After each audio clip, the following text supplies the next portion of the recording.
Commander Vex-High of the Meridian Coalition adjusted his ceremonial armor for the third time. The polished plates reflecting the artificial sunlight streaming through the orbital station's massive view. Below them, Earth hung like a blue-green jewel against a star-speckled void, seemingly peaceful despite the invasion fleet that had conquered it 6 months ago. The wedding was a sham, and everyone knew it. Except, perhaps, the bride, Captain Lirelei. Night whispered. The humans called her Captain Night stood at the altar's opposite end, her auburn hair cascading over shoulders, encased in traditional Meridian marriage bonds. The metallic threads woven through the ceremonial gown weren't decorative. They were neural inhibitors, designed to suppress the peculiar human ability that had made Earth's conquest so unexpectedly difficult. The emotional resonance, the Coalition scientists called it. Humans possessed an uncanny capacity to project their feelings across species barriers, their raw emotions somehow bypassing every known psionic defense. It had turned what should have been a simple planetary acquisition into a brutal 3-year war. Vex-High had witnessed it firsthand during the siege of New Geneva. Human soldiers, facing certain death, had projected such pure defiance and hope that even hardened Meridian shock troops had hesitated. Some had outright refused orders. The Coalition's military psychologists were still trying to understand how a primitive species could weaponize love, courage, and determination itself. The solution was elegant in its cruelty. Take their most celebrated war hero, their beacon of resistance, and make her a symbol of submission instead. Captain Night Whisper had destroyed 17 Coalition dreadnoughts single-handedly, her fighter squadron's impossible victories attributed to the way she could inspire absolute loyalty in her pilots. Now she would stand before the galaxy as Vex-High's conquered bride, proof that humanity's spirit could be broken. Do you, Lirelei Night Whisper, accept the bonds of Meridian matrimony? Archon Mordeth intoned, his translation implants rendering the words in crisp English for the human population, watching on every occupied world. She lifted her chin, meeting Vex-High's gaze with those unsettling green eyes. I do. The words should have carried defeat, resignation, the broken spirit of a conquered people. Instead, something else flickered beneath the surface, something the neural inhibitors should have suppressed entirely. Vex-High felt it, like a whisper against his consciousness. Faint, but unmistakable. Not surrender, but ... anticipation. The Archon continued the ceremony, binding their hands with the ceremonial chains that would make her his legal property under Coalition law. Standard procedure for integrating conquered populations. Take their leaders, make them symbols of submission. Let the natural human tendency toward hero worship do the rest. But as the chains clicked into place, that strange resonance intensified. Vex-High had fought humans for 3 years, had felt their projected emotions crash against his mental barriers like waves against stone. This was different, subtler, patient. By the authority of the Meridian Coalition, I pronounce you bound in matrimony, Mordeth declared. You may seal the union. The kiss was supposed to be another symbol the conqueror, claiming his prize. But as their lips met, Vex-High felt something extraordinary happen. For just an instant, the neural inhibitors flickered, and the full force of human emotion crashed through his defenses. Not defeat, not broken spirit, pure, calculated fury. And beneath it, a love so fierce it burned like a star's coronat for him. But for her species, her world, her people still fighting in the shadows, the wedding was indeed a lie. But not the lie the Coalition thought they were telling. 3 weeks into their marriage, Vex-High found himself studying his wife across the breakfast table in their assigned quarters aboard Command Station Meridian 7. The neural inhibitors should have rendered her emotions unreadable, yet something always seemed to simmer beneath the surface of her careful composure. The Council wishes to tour the Melbourne settlement tomorrow, he said, not looking up from his morning briefings. Your presence is required. Lirelei he'd stopped thinking of her by her military designations, sipped her synthetic coffee without comment. The silence stretched between them, not uncomfortable exactly, but charged with unspoken tension. They want you to smile and wave, Vexhai added, finally meeting her gaze. Show the colonists how well you're adjusting to coalition rule. Of course they do. Her voice carried that same careful neutrality she'd maintained since the ceremony, but her fingers tightened almost imperceptibly around her cup. The tour was precisely as choreographed as expected. Melbourne had been one of Earth's primary agricultural centers before the invasion, its fertile plains now sectioned into efficient coalition farming compounds. The human workers, they weren't called slaves, though the distinction was largely semantic, tended the fields under Meridian supervision. Lirelei played her part perfectly. She waved to the cameras, stood dutifully beside Vexhai as he delivered speeches about prosperity and cooperation, even managed what might have passed for a smile during the ceremonial ribbon cutting at a new processing facility. But Vexhai was beginning to recognize the signs.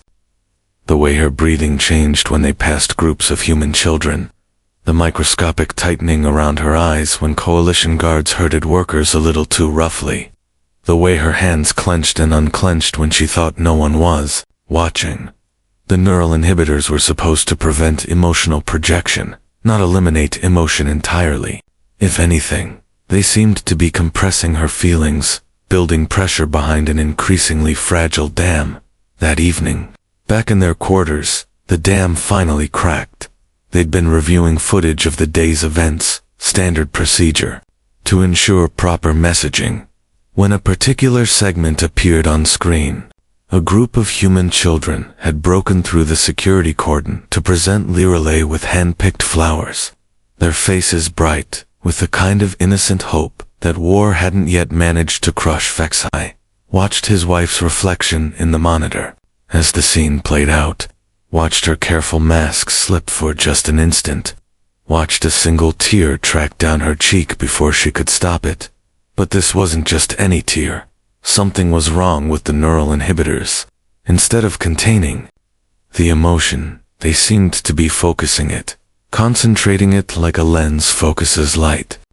The tear caught the room's artificial lighting and seemed to shimmer with an inner radiance that had nothing to do with physics and everything to do with the mysterious human capacity for emotional projection. Vexhai felt it hit him like a physical blow, not the tear itself, but what it carried low and lows.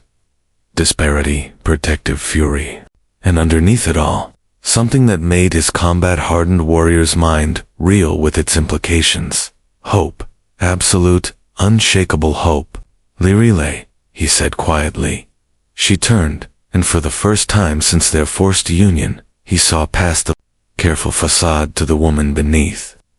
The war hero who'd held the line when 3 worlds fell. The leader who'd kept human resistance alive when defeat seemed certain. The weapon that the coalition had tried to defuse by wrapping it in ceremonial chains. The inhibitors aren't working properly, he said. She met his gaze steadily. No, she agreed. They're not. How long? Since the wedding? Whatever you people did to design them, you made one critical error, which was, her smile was sharp as a blade. You assumed human love was a weakness to be suppressed. You never considered it might be a strength to be amplified. The implications crashed through Vexhai's tactical mind like shockwaves. If the inhibitors weren't suppressing her abilities, but focusing them. If every public appearance had been building toward something, the children's flowers, he said. You touched them, made contact. Children are remarkably receptive to emotional resonance, she said calmly, especially when they believe in hope. Outside their viewport, Earth turned silently in the void. Somewhere down there, human children were going to sleep clutching wilted flowers that had been touched by their greatest hero. Children who now carried a seed of something the coalition had thought they'd crushed. The wedding had indeed been a lie, but not the one anyone expected. The first reports came in during the pre-dawn hours, 3 days later.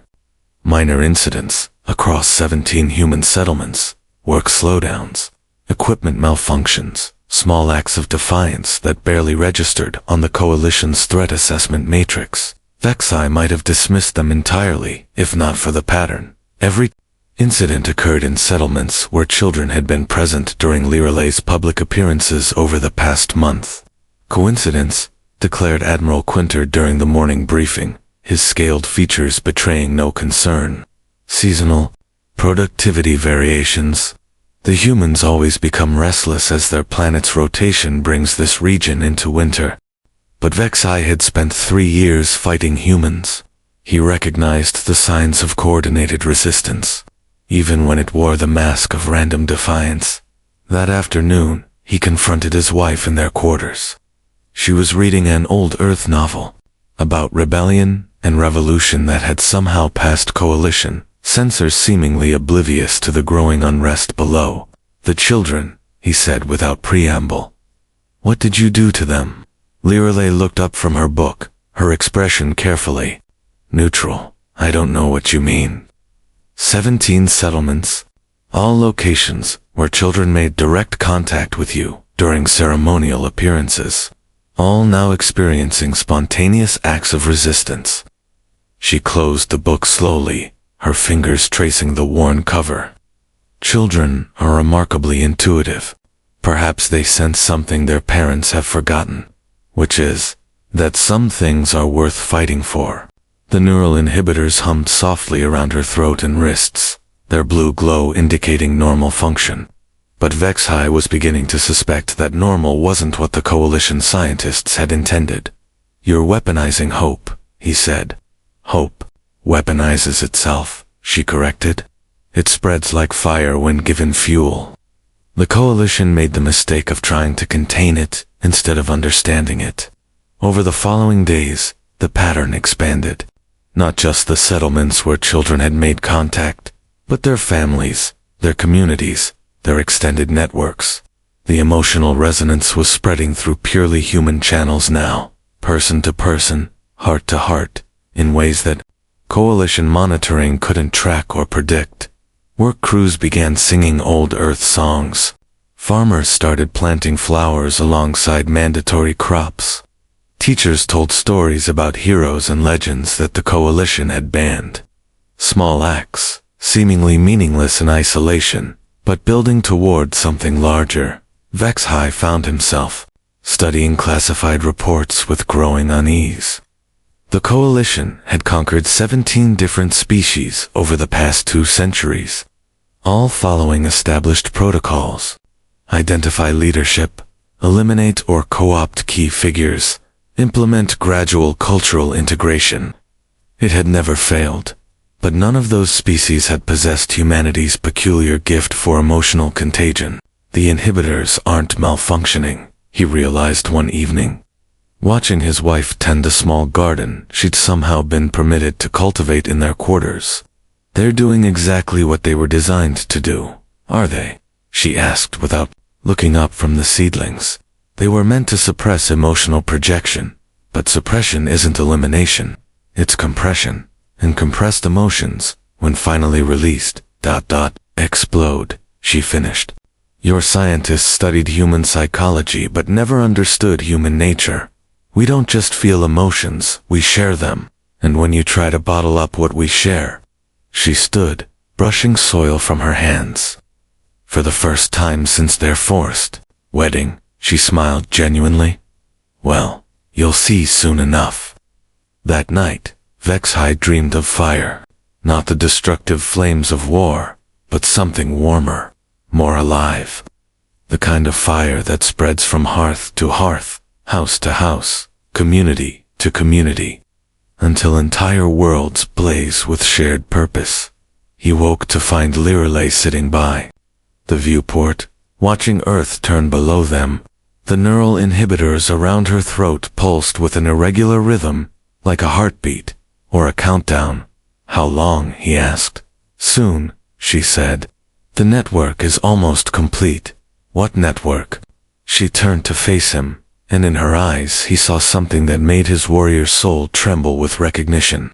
The same look she'd worn when her fighter squadron had held the line against impossible odds. The same expression captured in 1,000 resistance propaganda images before the coalition had banned them. The look of someone who'd never learned how to surrender. Every child I touched, every flower they picked, every story they heard from parents who remembered better days, every song they sang when they thought no one was listening. The inhibitor's glow intensified, their hum rising to an almost audible frequency. You turned me into a symbol of defeat. But symbols work both ways. Vexhai and humans, ... were very good at turning symbols into something more. Below them, Earth continued its ancient rotation. And somewhere in the settlements and cities and hidden places where humans gathered, something began to stir. The network was awakening. The first wave hit Command Station Meridian 7 at exactly 0347 local time. Though wave was perhaps the wrong word for something that couldn't be detected by conventional sensors. Vexhai felt it as a ripple against the edges of his consciousness, a vast harmonic resonance rising from the planet below, like music made of pure emotion. Throughout the station, coalition personnel stumbled as the resonance washed over them. Not painful, exactly, but overwhelming in its intensity. Hope and defiance and love merged into something that bypassed every known defense, speaking directly to whatever capacity for empathy existed in their various species. "What is that?" Admiral Quinter demanded, his usually composed demeanor cracking, as he struggled to maintain focus during the emergency briefing. Around the table, other coalition officers showed similar signs of distressed dilated pupils, irregular breathing, the subtle tremors that came from fighting an internal battle they didn't understand.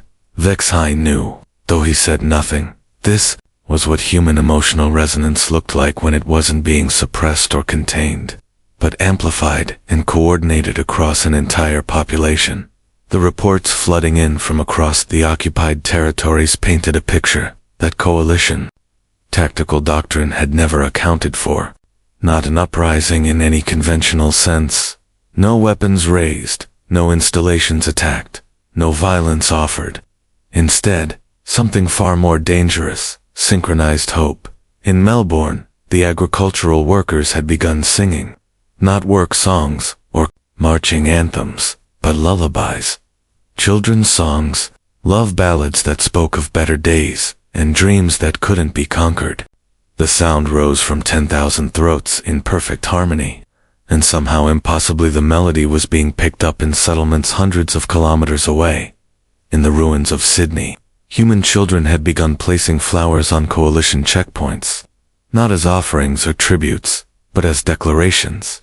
Each flower carried with it the concentrated emotional resonance that Lirelei had learned to focus, and every coalition guard who saw them felt the weight of what they represented. In Perth, in Darwin, in dozens of smaller settlements, the pattern repeated. Not rebellion in any form the coalition could classify or counter, but something more fundamental, the assertion of human identity in defiance of every attempt to erase it. Shut down all human media networks, Quinter ordered. Impose full communications blackout. Deploy neural scramblers to disrupt whatever coordination mechanism they're using. But the resonance wasn't traveling through conventional channels. It moved heart to heart, person to person, through whatever quantum entanglement of emotion that made humans unique among the galaxy's species. The scramblers might as well have been trying to block the sunrise. Vexhai watched his wife throughout the chaos, noting how the neural inhibitors around her throat had begun to pulse in sync with something, a rhythm that seemed to match the harmonic frequency rising from Earth below. She sat calmly in their quarters as reports of incidents multiplied across the planet, her hands folded in her lap like a conductor waiting for her orchestra to reach crescendo. "You planned this?" he said. "I hoped for it," she corrected. "There's a difference. Hope requires faith that others will choose to act when the moment comes. Planning assumes you can control outcomes. The inhibitors were designed by people who see emotion as weakness. They never understood that human emotions aren't individual experiences, they're shared ones. Compress them enough, focus them properly, and they become something else entirely. Through the viewport, Earth gleamed with unusual brightness, not from reflected starlight, but from something deeper, as if the planet itself was beginning to glow with concentrated human will. A weapon, Vex-High said. A symphony, she replied. Every human heart beating in time with every other. Every dream and hope and desperate wish for freedom joining together into something that can't be conquered because it was never separate to begin with. The station shuddered not from external attack, but from the internal stress of 27 different species trying to process an emotional resonance there. Psychologies had never evolved to handle. Coalition personnel were requesting transfers, refusing orders, some simply walking away from their posts to stare out viewports at the planet below. "Stop this," Admiral Quinter commanded when he arrived at their quarters, flanked by guards, whose hands shook too badly to aim their weapons properly. "Whatever you've done, end it now." Lireley stood slowly, the inhibitor's glow now bright enough to cast shadows on the walls. "I can't stop what was never mine to control. This is what you get when you try to chain the human spirit, not broken slaves, but something stronger than what you started with." The Admiral raised his sidearm, though his aim wavered as another wave of resonance washed over the station. "Then, you'll die knowing your species dies with you, will we?" Lireley asked. Her smile carried the same serene confidence she'd worn when holding impossible odds. "Tell me, Admiral, in all your conquered territories, across all your subject worlds, how many species did you encounter that could make others feel what they felt?" The weapon trembled in Quinter's grip. "None," she continued, "because that gift is uniquely human. And every coalition soldier down there, every occupation force member, every administrator and overseer and guard, they're all feeling what we feel right now. Hope, love, the unshakable conviction that freedom is worth any sacrifice. Below them, Earth's glow intensified, and the harmonic resonance swelled like a rising tide. Some of them are already laying down their weapons." Admiral Quinter's weapon clattered to the floor as another massive wave of emotional resonance swept through Command Station Meridian 7. The Admiral himself followed, dropping to his knees as tears he'd never learned to shed ran down his scaled cheeks. Around the station, similar scenes played out as Coalition personnel found themselves overwhelmed by feelings their species had evolved to suppress or ignore. But it wasn't just tears. Something deeper was happening. Commander Vex-High came a voice over the station's communications system. Lieutenant Morgash, from Tactical Operations. His usual crisp military bearing, replaced by something that might have been wonder. "Sir, I need to report a situation." Vex-High activated his personal communicator. "Report, Lieutenant." "Sir, I'm looking at surveillance feeds from the Melbourne Agricultural Complex. The human workers. They're not rioting or attempting escape. They're helping the Coalition guards who've collapsed from emotional overload, bringing them water, shade, medical attention." The implication sent cold shock through Vex-High's tactical mind. Emotional projection was one thing the Coalition had developed countermeasures for psychological warfare. But this wasn't warfare at all. "There's more, sir," Morgash continued, his voice thick with confusion. "Perth Settlement reports their garrison commander has ordered the release of all human prisoners. Sydney Complex reports work crews are voluntarily exceeding production quotas while singing those songs. And sir, yes, the guards are singing with them." Lireley moved to the viewport, the inhibitors around her throat now blazing with light that pulsed in rhythm with her heartbeat.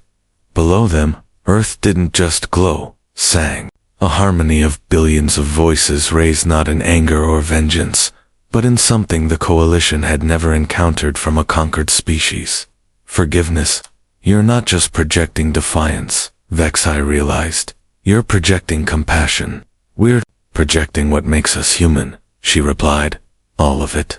The anger, Yes, the determination to be free, but also the capacity to recognize that our captors are as trapped by this system as we are.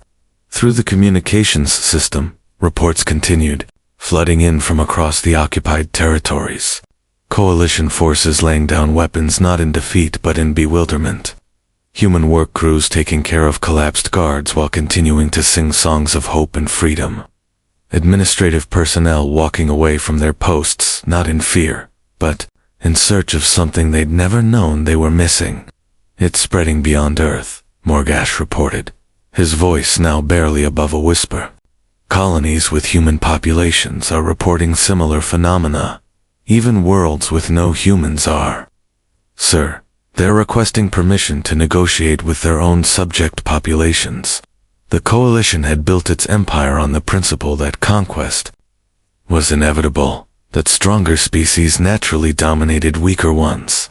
That resistance was futile in the face of superior technology and organization. But they'd never encountered a species that could make others feel what freedom meant, not as an abstract concept, but as lived experience. Admiral Quinter struggled to his feet, his eyes wide with something that might have been terror or might have been awe.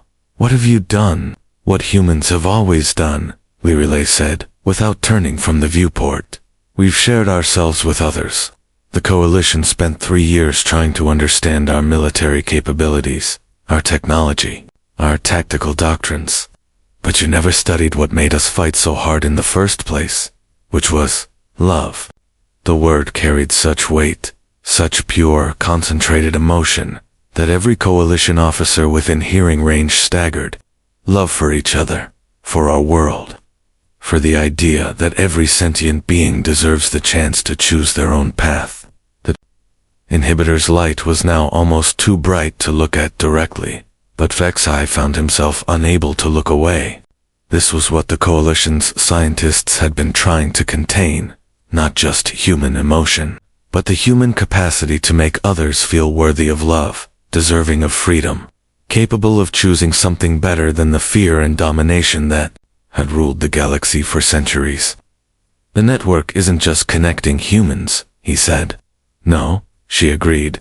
It's connecting everyone who's capable of feeling what we feel. Every coalition soldier who ever wondered if their orders were just, every administrator who ever hesitated before filing a death warrant, every commander who ever looked at a conquered people and felt ... something. Reports were now coming in from across the coalition's territories. Not rebellions, something unprecedented. Worlds were negotiating with their occupiers. Species that had been enemies for generations were laying down weapons to talk. The rigid hierarchy that had held the coalition together for 2 centuries was dissolving as beings throughout the galaxy discovered they could choose cooperation over conquest. You're destroying everything, Quinter whispered. We're offering everyone a choice, Lirile corrected. The same choice humans make every day, whether to build something together or tear each other apart. The station shuddered again, but this time not from emotional resonance. Through the viewport, Vexai could see coalition vessels throughout the system, powering down weapons, opening communications channels, some even changing course toward Earth in what looked suspiciously like ... surrender. No, not surrender. Something far more radical. The decision to try something different. The wedding was supposed to break human spirit, Vexai said. Lirile finally turned from the viewport, and in her eyes he saw the same fierce love that had once held 3 worlds against impossible odds. Instead, it gave us the perfect platform to show the galaxy what human spirit actually looks like when it's not fighting for survival.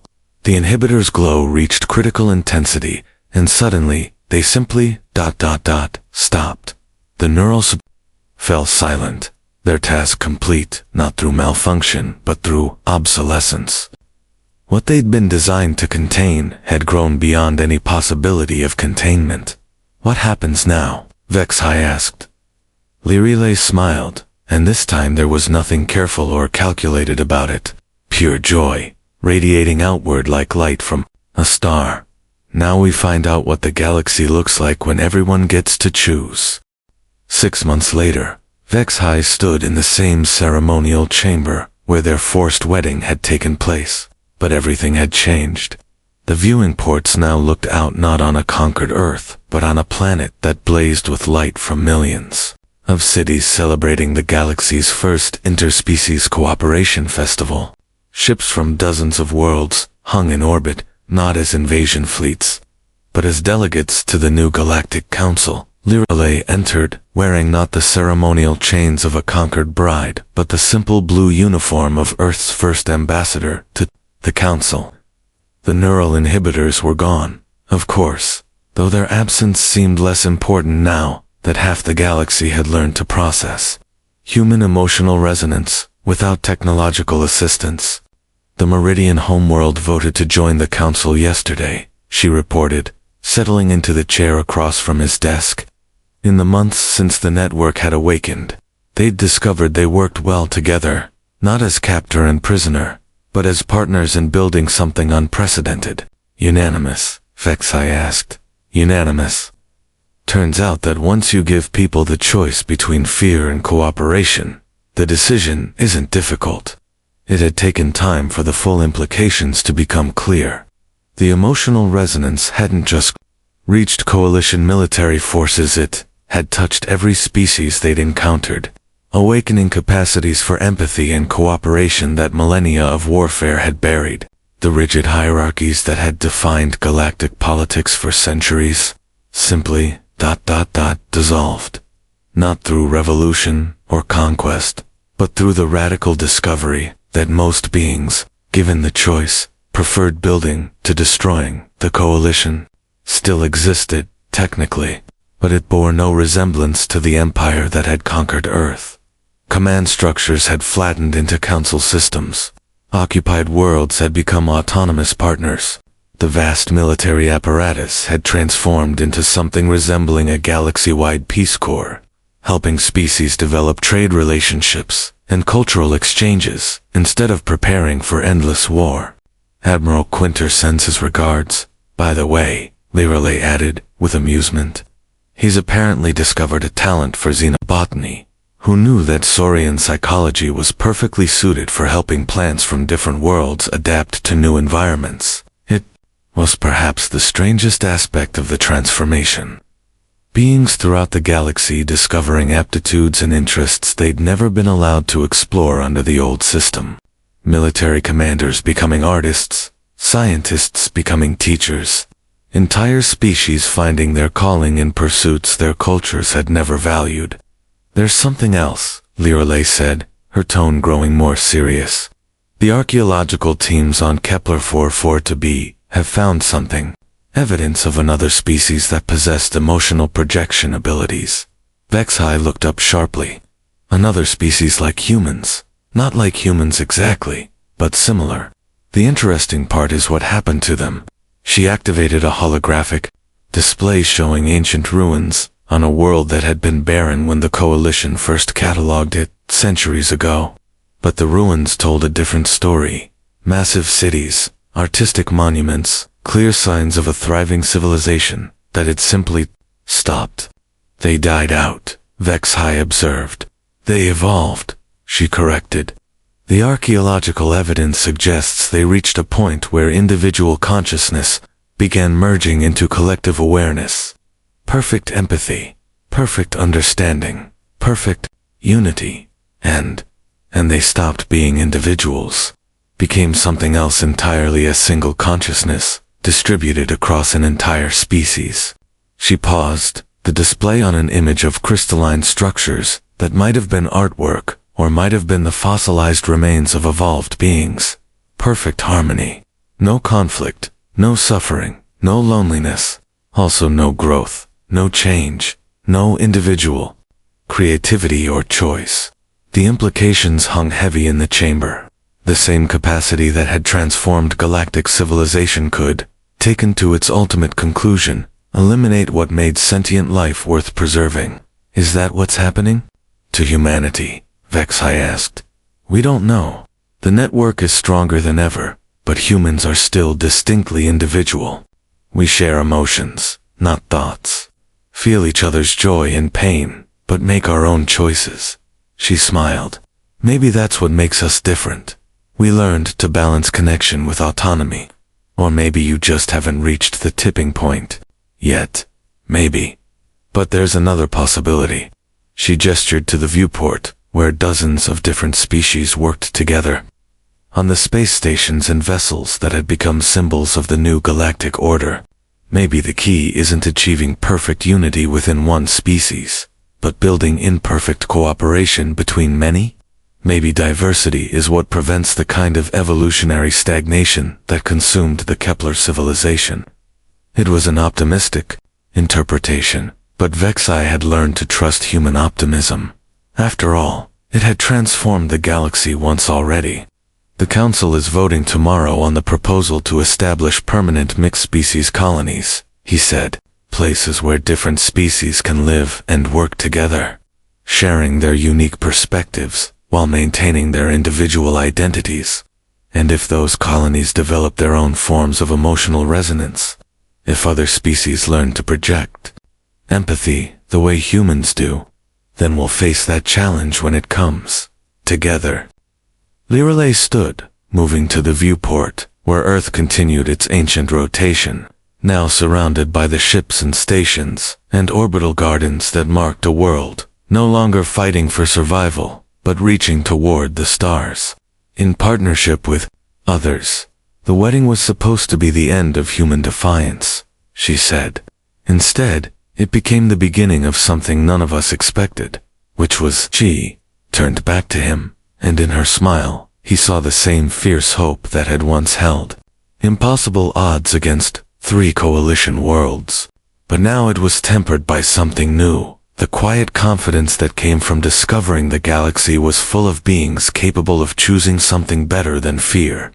The chance to find out what we can build together when we're not too busy fighting to survive. Outside the viewport, the stars wheeled in their ancient patterns, but the space between them was no longer empty. It blazed with the lights of 1,000 worlds learning to sing in harmony while maintaining their own unique voices. A symphony of cooperation that had begun with tears shed at a wedding built on lies, but had revealed a truth more powerful than any empire, that the greatest strength wasn't in conquering others, but in helping them discover they were worthy of freedom too. The network hummed between the stars, carrying not orders or demands, but invitations to join something unprecedented in galactic history, a civilization built not on the dominance of the strong, but on the radical belief that everyone deserved the chance to choose their own path. And in choosing together, they had become something greater than the sum of their parts. Not perfect unity, but perfect possibility.